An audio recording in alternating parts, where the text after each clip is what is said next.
qui est mis de vivre tout-puissant. Que ton nom soit béni, oui, à jamais. Esprit de vérité, oui, roi du roi. Que toute la terre, oui, t'acclame, mon Dieu.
Il en soit ainsi au nom de notre prochain Rédempteur, notre Dieu, qui est mille fois ses travaux. Amen. Amen. Amen. En guise de préambule, avant que nous ne fassions donc le résumé de la cassette que nous venons d'auditionner, une réflexion audible. Je me suis toujours demandé pourquoi, au lendemain de la colonisation, toutes les églises qui sont venues au Congo se sont ruées vers la région du Pôle pour y installer leur tout premier temple ou sanctuaire. Vous avez raison. Parce que nous avons les catholiques qui ont érigé leur tout premier temple à Linzolo, dans le département du Pôle, l'église évangélique qu'on appelle péjorativement les protestants, qui ont érigé leur tout premier temple à Madia, et nous avons les salutistes qui ont érigé leur tout premier temple à Matata. Que cherchaient-elles, ces églises-là? De quel point voulaient-elles se rapprocher? C'est ainsi que Ésaïe, chapitre 2, du verset 2 à 3 nous dit: il viendra un jour, et ce sera de façon définitive, où la montagne du temple, la demeure de Dieu sera installée sur une montagne. Et c'est du haut de cette montagne qu'un homme proclame des oracles. Voilà pourquoi nous avons chanté au tout au début, qui est celui qui parle avec autorité. Et parmi ces déclarations, en fait, il y en a 33, les 33 déclarations de Guy Émile Boisset-Travaux à l'occasion donc de l'ouverture de la belle et sacro-sainte cité du Mont Caricari. Mais en guise de résumé, nous allons prendre quelques points essentiels pour que nous partions au moins avec quelque chose. Vous avez regard. Le grand maître, dans la cassette que nous venons de suivre, premièrement, décline son identité. Il dit que c'est lui le garant de l'association des Arabes européens, parce qu'il dit, celui qui vous parle, c'est Guy Émile Boisset-Travaux, président fondateur de l'association des Arabes. Et par là, il veut tout simplement dire que, parlant du Mont Caricari, personne d'autre ne peut édicter des lois à part lui. Vous avez raison. Et il nous donne donc le mobile de la retrouvaille. Pourquoi nous nous sommes retrouvés? Nous nous sommes retrouvés à Caricari pour célébrer l'ouverture de la belle et sacro-sainte cité du Mont Caricari. Vous avez raison. Après cela, il est passé. Donc il a dit une prière, et après la prière, il développe un point sur l'existence ou la non-existence de Jésus le Christ. Vous avez raison. Bayami qui se posait la question de savoir.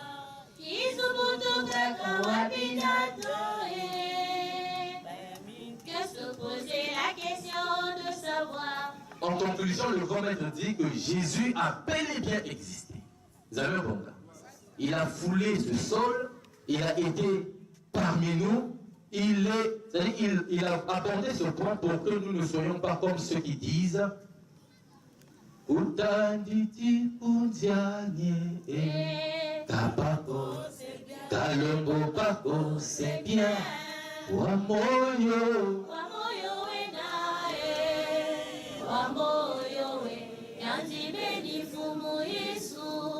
Et après cela, nous avons vu qu'il s'est mis dans sa peau du premier pécheur du monde. Vous avez compris? Parce que Guy-Émile Fasse-Kwabo a plusieurs vestes.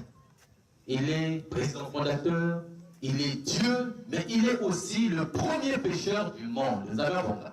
Parce qu'il représente l'humanité auprès de Dieu. Vous avez compris?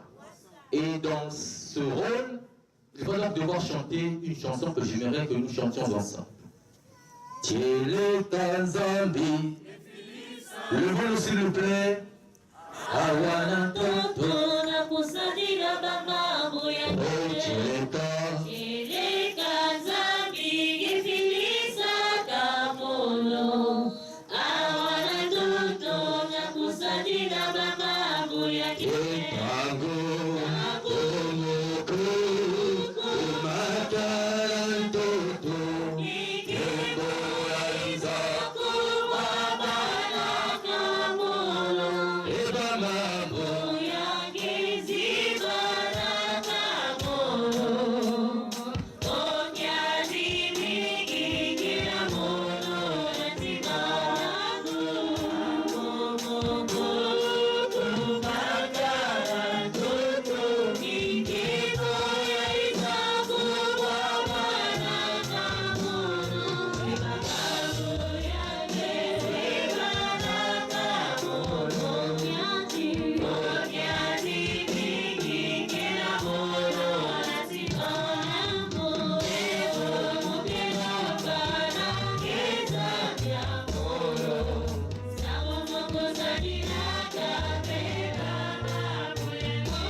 cette chanson qui résume la vie du spirituel sur terre, Guy-Émile Fasse-Kwabo est entré dans le vif du sujet.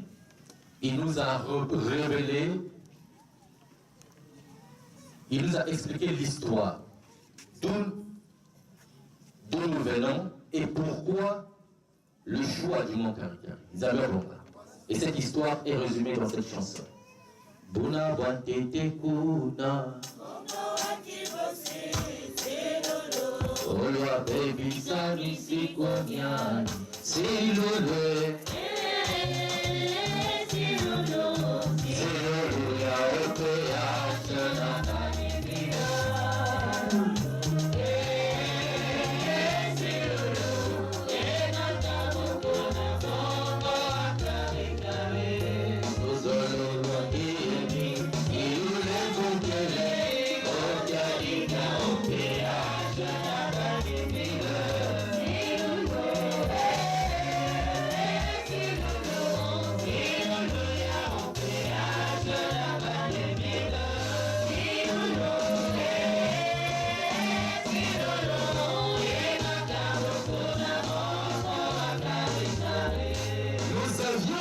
montagne, dira-t-il, mais par le mauvais comportement des frères et sœurs, cette montagne a été maudite.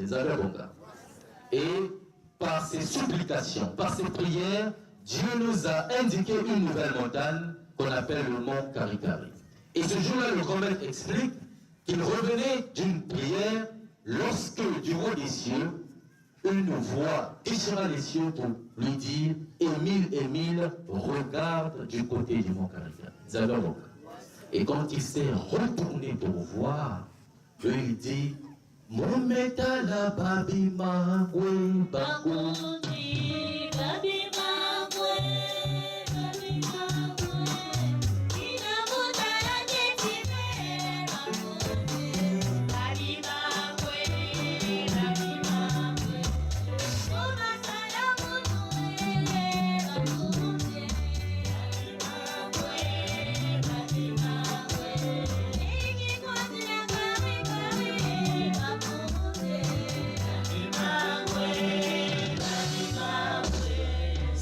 montagne que nous sommes en train de bafouer est d'une si grande importance devant Guy-Émile Fassitko. Vous avez compris?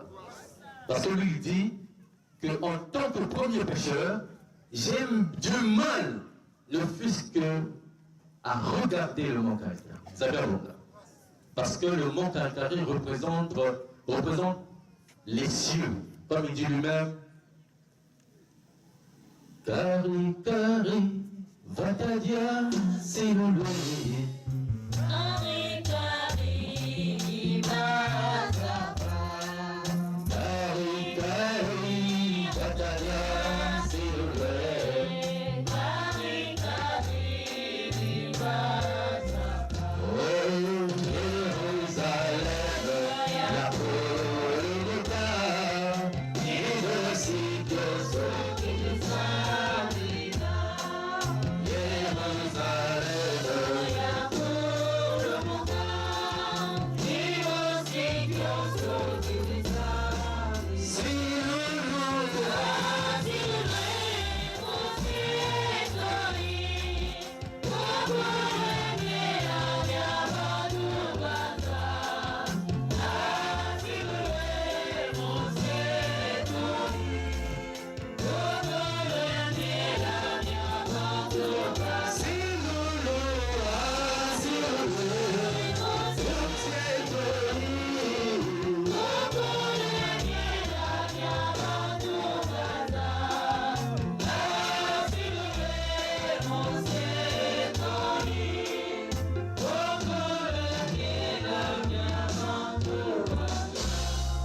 qui nous était jadis un village qui appartenait aux humains, Zagaboka.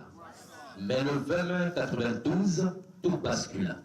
Parce que l'Éternel des armées, le Dieu des dieux, y a élu siège et demeure, Zagaboka. Voilà pourquoi nous allons devoir lire. Je passe la parole à mon très très cher frère Chrisman Kimani, qui va donc nous donner lecture d'Ésaïe chapitre 9, le verset 1.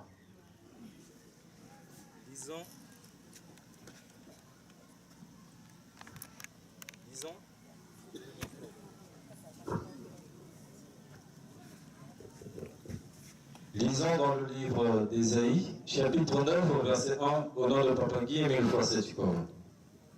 Le peuple qui marche dans la nuit voit une grande lumière. Sur ceux qui vivent au pays des ténèbres, une lumière se met à luire.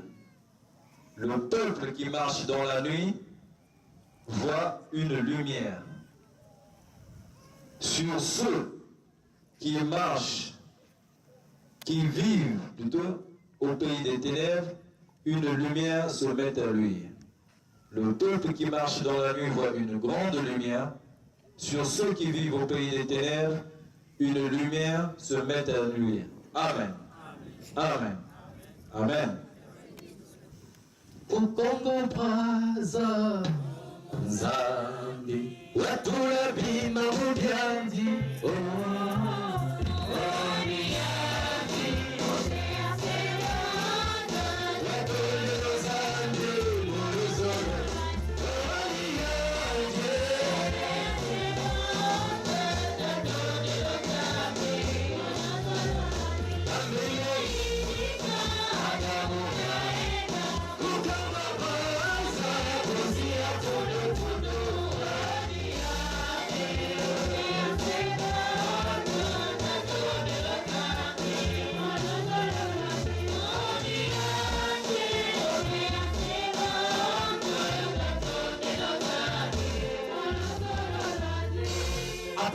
l'explication, l'historique du mont Karikari, le grand maître de l'OPH déclare ouvert la montagne ou le grand sanctuaire de Karikari à tous les humains de la terre. Vous avez compris? Il va donc dire que quiconque, tout homme de chair peut y aller, quelle que soit votre appartenance, quel que soit ce que vous êtes. Vous avez compris? Et nous allons donc devoir lire dans Ésaïe, chapitre 56, le verset 7. Lisons le livre d'Ésaïe, chapitre 56, au verset 7, au nom de Dieu, 1000 fois 7 Coran. Alors, je les ferai venir sur la montagne qui m'est consacrée. Je les remplirai de joie dans ma maison de prière. J'accueillerai avec faveur les divers sacrifices qu'ils m'offriront sur l'autel. Car on appellera ma maison maison de prière pour tous les peuples. Amen. Amen. Amen. Après donc l'ouverture du mont Karikari, le grand maître passe par une série d'enseignements qu'il nous transmet. Et parmi ces enseignements, il évoque un point très crucial. Et c'est même une prédiction. C'est ce que nous sommes en train de vivre actuellement.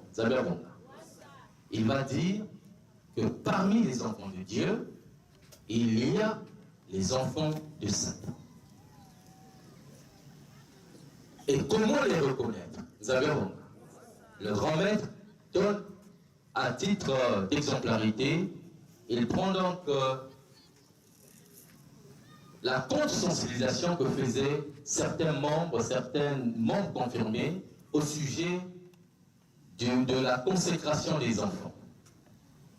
Donc les enfants de Satan ont pour rôle de détourner les enfants de Dieu. Ils ont pour caractéristique de contredire le maître. Vous avez un bon. Le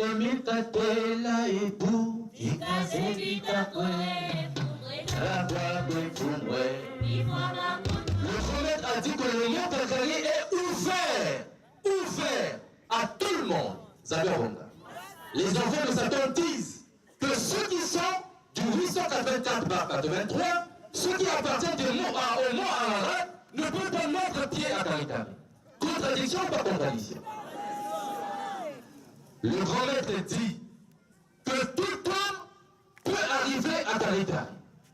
Mais aujourd'hui, le mont Karikari devient sélectif.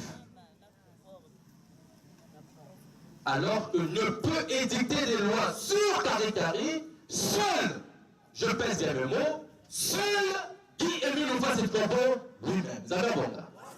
Parce que c'est lui qui connaît ce qui se trouve à Karikari.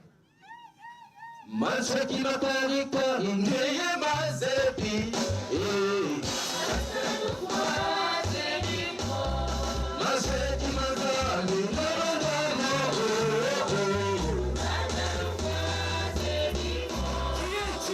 Qui es-tu? Tu n'es qu'un vase de terre dans les narines duquel ne réside qu'un petit souffle. Oussa Lulendo lui dit quoi? Qui es-tu? Pour interdire certains. Pour dire, tu deviens donc le sélectionneur. Vous avez un bon gars? Toi, non, toi tu peux venir. Non, pas toi. Vous avez un bon gars? Alors que quand le grand maître déclare que le mont Karikari est ouvert à tous les humains, certains de ceux qui disent aujourd'hui, qui édictent des lois, n'étaient que des simples frères à la base. Vous avez un bon gars? Qui es-tu? Ayons la crainte du Seigneur. Vous avez un bon gars? Voilà pourquoi nous allons lire dans le livre de Philippiens, chapitre 3, du verset 18 au verset 21, juste pour corroborer ce que nous venons de dire. Faites attention. Philippiens, chapitre 3, de 18 à 21, au nom de Papa Guy et le verset du corps. Je vous l'ai déjà dit souvent, et je vous le répète maintenant en pleurant. Il y en a beaucoup qui se conduisent en ennemis de la croix du Christ. Ils courent à leur perte, car leur Dieu, c'est leur ventre. Ils sont fiers de ce qui devrait leur faire honte. Répète un peu ça. Ils sont comment? Ils sont fiers de ce qui devrait leur faire honte. Et ils n'ont en tête que les choses de ce monde. Quant à nous, nous sommes citoyens des cieux, d'où nous attendons que vienne notre Sauveur, le Seigneur Jésus-Christ. Il transformera notre misérable corps mortel pour le rendre semblable à son corps glorieux, grâce à la puissance qui lui permet de soumettre toutes choses à son autorité. Amen. Amen. Amen. Il est temps, plus que temps, mes amis. Faisons attention, attention, très attention, mes amis. Oh, mes frères et sœurs, faisons très attention. Oh, le moment pressé d'avoir annoncé. Le moment est plus qu'arrivé.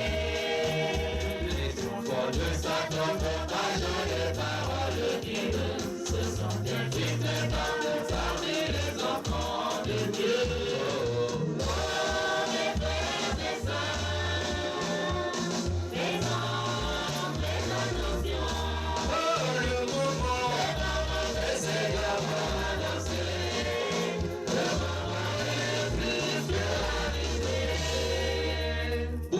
Frères et sœurs, le grand maître va donc nous donner un autre enseignement, ce qui concerne les enfants de Dieu.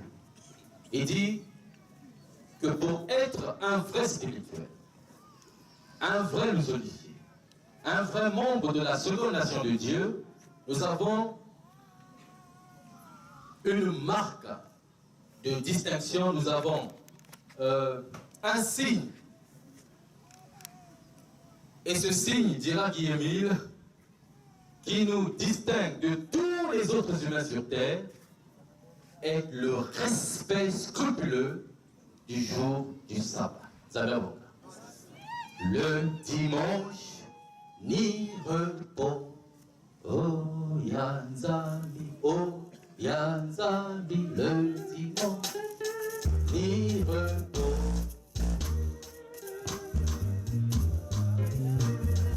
Le dimanche, ni repos.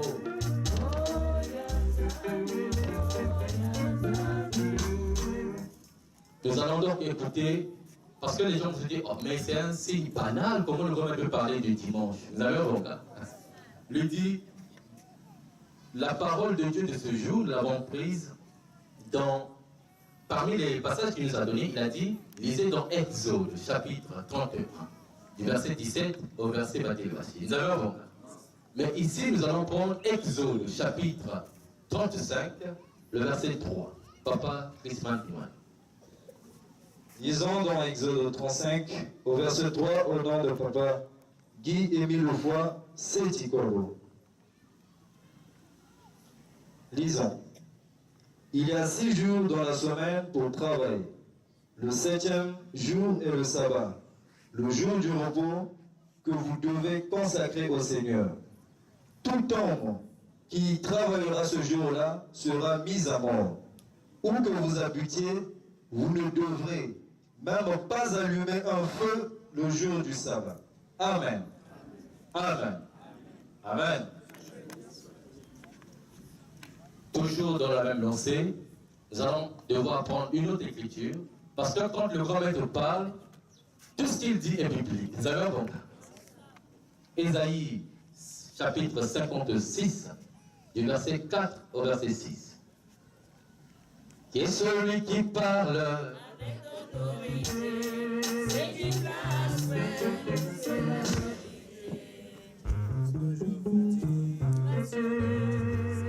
Tout ce que je vous dis va se réaliser. Vous me verrez toujours du jugement de celui qui parle avec autorité. C'est du blasphème, c'est la vérité. Lisons dans Ésaïe 56, de 4 à 7 à 6, au nom de Papa Guillaume et le passé du Corbeau. Car, voici ce que le Seigneur déclare. Si un eunuque respecte mes sabbats, s'il choisit de faire ce qui m'est agréable, s'il se tient à l'engagement que j'attends de mon peuple, alors je lui réserverai sur les murs de mon temple un emplacement pour son nom. Ce sera mieux pour lui que des fils et des filles.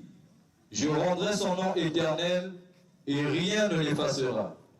Quant aux étrangers qui se sont attachés au Seigneur pour l'honorer et pour l'aimer, pour être ses serviteurs, le Seigneur déclare, s'il respecte avec soin le sabbat, s'il tient à l'engagement que j'attends de mon peuple, alors je les ferai venir sur la montagne qui m'est consacrée et je les remplirai de joie dans ma maison de prière. Amen.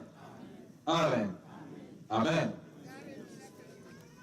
En guise de conclusion, sur le dimanche, qui est la marque des enfants de Dieu, le signe qui caractérise les enfants de Dieu, nous allons devoir lire Néhémie chapitre 10 au verset 32. Écoutons attentivement. Vous avez un bon gars? Néhémie chapitre 10, verset 32, au nom de Papa Guillaume et le passé du Corbeau. Si le jour du sabbat ou un jour de fête, ces gens apportent du blé ou d'autres marchandises à vendre, nous ne leur achèterons rien. Si le jour du sabbat ou un jour de fête, ces gens apportent du blé ou d'autres marchandises à vendre, nous ne leur achèterons rien. Si le jour du sabbat ou un jour de fête, si ces gens apportent du blé ou d'autres marchandises à vendre, nous ne leur achèterons rien. Amen. Amen. Amen. Telle était l'adresse du président fondateur Guy-Émile Facette-Corbeau, notre très cher et aimé initiateur, le grand maître des maîtres à l'endroit du peuple de Dieu, le peuple de la seconde nation de Dieu. Samuel Bonga. Mais à bien